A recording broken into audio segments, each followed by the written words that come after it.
राष्ट्रवादी काँग्रेस अजित पवार गटात प्रवेश करतायत। आपल्यासोबत मदन भरगड आहेत बोलायला।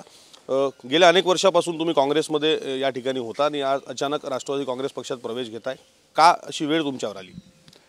नाही, मी मागील 10-15-20 वर्षापासून पाहून राहिलो की काँग्रेसमध्ये जे निर्णय प्रक्रिया आहे ते अत्यंत चुकीची आहे।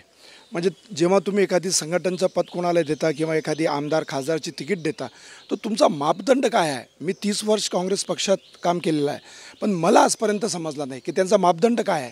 तर या सर्व गोष्टीला मी कंटाळलो, तर मग रामराम केला म्हणून पक्षाला, काँग्रेस पक्षाला। आणि मी अजितदादा आपले जो राज्याचे सन्माननीय उपमुख्यमंत्री आहेत त्यांच्या नेतृत्वात मला आता काम करायचं आहे।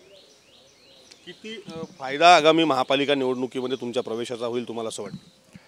बघा, माझा अनुभव आहे 30 वर्षाचा, माझा संपर्क आहे, मला एकूण एक अकोला शहरामधले सर्व गोष्टी माहीत आहे की कोणत्या प्रभागात कोणता समाज आहे, कोणता माणूस निवडून येऊ शकते। त्या माझा अनुभवचा, माझा एवढा अकोला शहरामध्ये केलेल्या कामाचा नक्की मला वाटते फायदा होईल। एक जर पाहिलं तर शहरात काँग्रेसचे आमदार आहेत आणि स्थानिक स्वराज्य संस्था निवडणुका तोंडावर आहेत, सगळ्याच पक्षांनी मोर्चेबांधणी केलेली आहे, अशात अजित पवार गटाला किती यश येईल? ते चांगला यश येईल आज असं सांगू शकतो मी। बस आजचा माझा पहिला दिवस आहे, पण चांगला यश मिळणार हे तुम्हाला आता समोर दिसेल। वेट अँड वॉच बस। तर हे होते माजी महापौर मदन भरगड।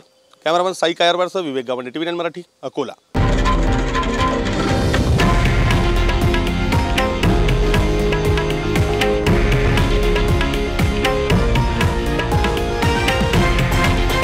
हे आहे देशातील नंबर 1 न्यूज नेटवर्क आणि आपण पाहत आहात TV9 मराठी, एकमेव।